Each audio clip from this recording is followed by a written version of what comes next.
It's nearly fireworks season, and today I want to give you my 13 tips for how to help your cat cope with fireworks and how to keep them safe, so stay tuned.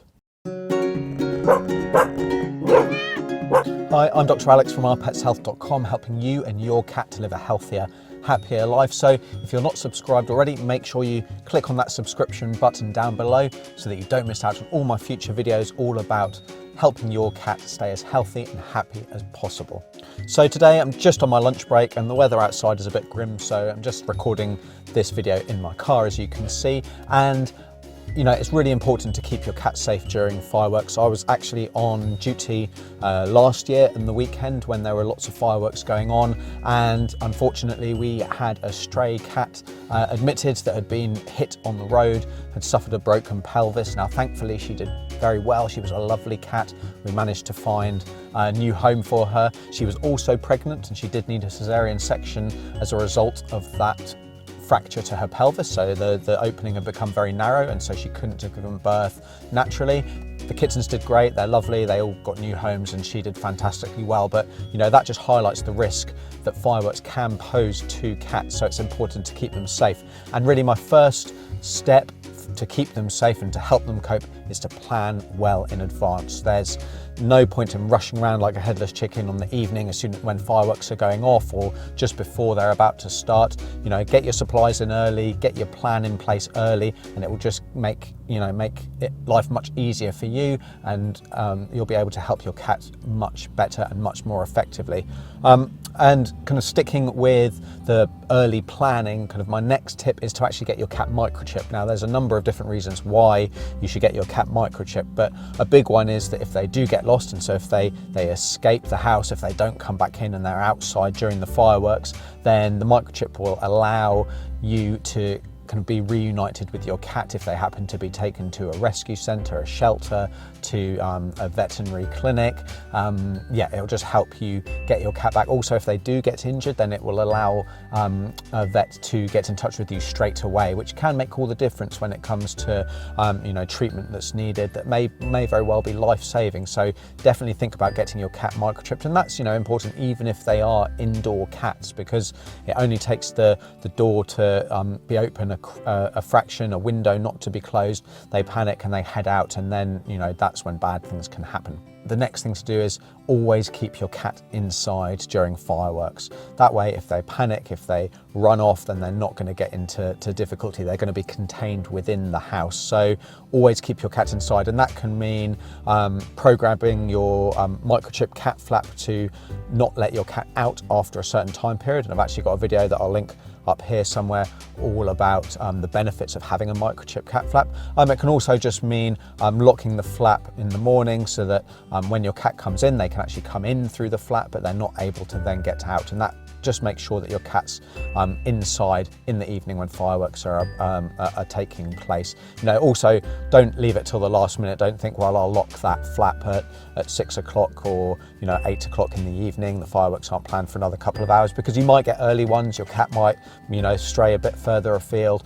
Lock that cat flap. Make sure your cat's inside in the from the early afternoon, if not the morning, just to make sure that they definitely are inside. Right, my next step to help them cope is to make sure you've got enough litter trays down, you've got plenty of water, you've got plenty of food down, and that should be one more than the number of cats in the house. So that's just a general way to reduce stress, but it also means that if they're nervous, if they're kind of toileting and they kind of have an accident, then there's actually a clean tray for them to go to. Also, you want to be cleaning those out regularly as well. So make sure your cat's got the required amenities available to them, just to help them cope and just to reduce other forms of stress. Next we have to keep curtains closed. So it goes without saying really from before that windows and doors absolutely should be closed. You want to be very careful when you're coming into the house, when anyone else is coming into the house, that the cat doesn't escape. Make sure windows are closed, but make sure curtains are closed, because that's going to dull the noise, it's going to reduce the noise, it's also going to reduce the flashes of the light, and that can actually be a kind of a big cause of stress as well, because those bangs of the fireworks often accompanied by flashing of light, and that can cause your cat to be quite stressed as well. Okay, to further deaden the noise, you can play some background music, so that can be having the radio on, the TV on, it could be the dishwasher, something like that, just some background noise. It can be the radio, even some white noise from the radio, kind of some static from a radio that's not properly tuned in. That can help just dull the noise and further distract your cat.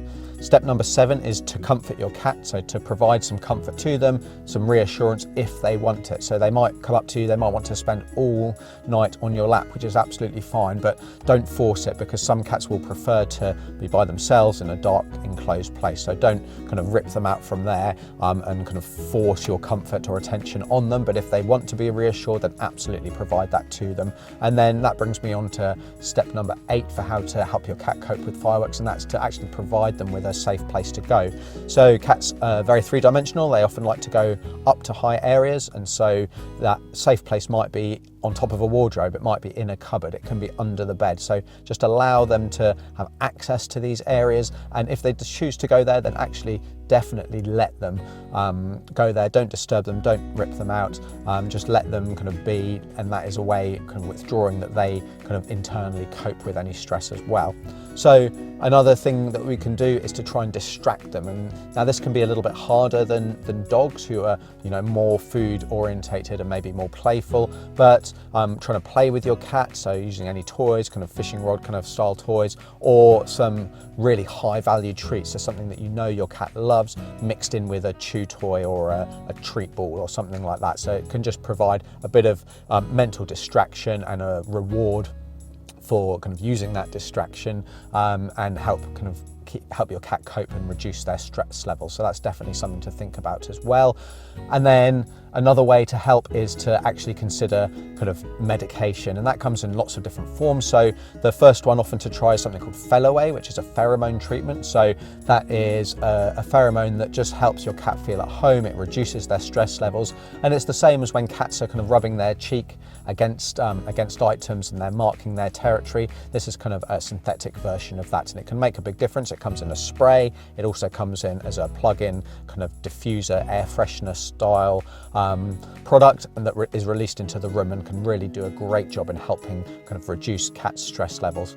Other things we can give are kind of more herbal supplements, so something like Zalkene or Carmex or Rescue Remedy can help. Again, it's not the be-all and end-all, and it will work better in some individuals than others. And then finally, we've actually got kind of veterinary pharmaceutical products, and you definitely obviously need to talk to your vet about that. And they're ideal for cats that really struggle to cope, that are developing other signs, so maybe signs of cystitis because of that stress. Cystitis is normally due to stress in cats, and I've spoken about that in a video that I'll link up here. So yeah, definitely talk to your vet about all these things as well. Kind of my 11th tip or strategy to help your cat cope is to monitor, modify and maintain. So monitor kind of the effect of your plan, how well that helps your cat cope with fireworks. Modify that if needed. So if it's not working quite as well as you think it could, then make some changes so that next time your cat is better able to cope with fireworks and they have less stress, and then maintain that. So once you find something that works, actually just keep doing that every time fireworks are due. So that could be bonfire night, Guy Fawkes night, it could be the 4th of July, it could be New Year. Whenever fireworks are likely or common or predicted in your area, then practice all of these things that we've been talking about and just maintain that. My next step is to never punish your cat. So if they have an accident, if they scratch something because they're really stressed, then don't actually punish them, because it's only going to make things worse. What they'll learn to do is actually associate fireworks with you being angry, as well as having that fear of the fireworks themselves. So we definitely don't want to do that. You know, they really can be terrified of this. So, you know, it's not really fair on them to then punish them because of something that they do when they're so anxious, when they're so scared. So never punish your cat. And then finally is just to check your back garden, your backyard once the fireworks are over, kind of the next morning before you let your cat out, just to make sure that there's nothing that's fallen into your garden that could harm, could injure your cat, or maybe that they could eat and could cause them serious harm. So just to check your garden. Okay, so those are my 13 steps, strategies or tips to help your cat cope with fireworks and to keep them safe. I'd love to hear your comments down below. If you do anything that really helps your cat cope, then I'd love to hear from you. But until next time, I'm Dr. Alex from Our Pets Health, because they're family.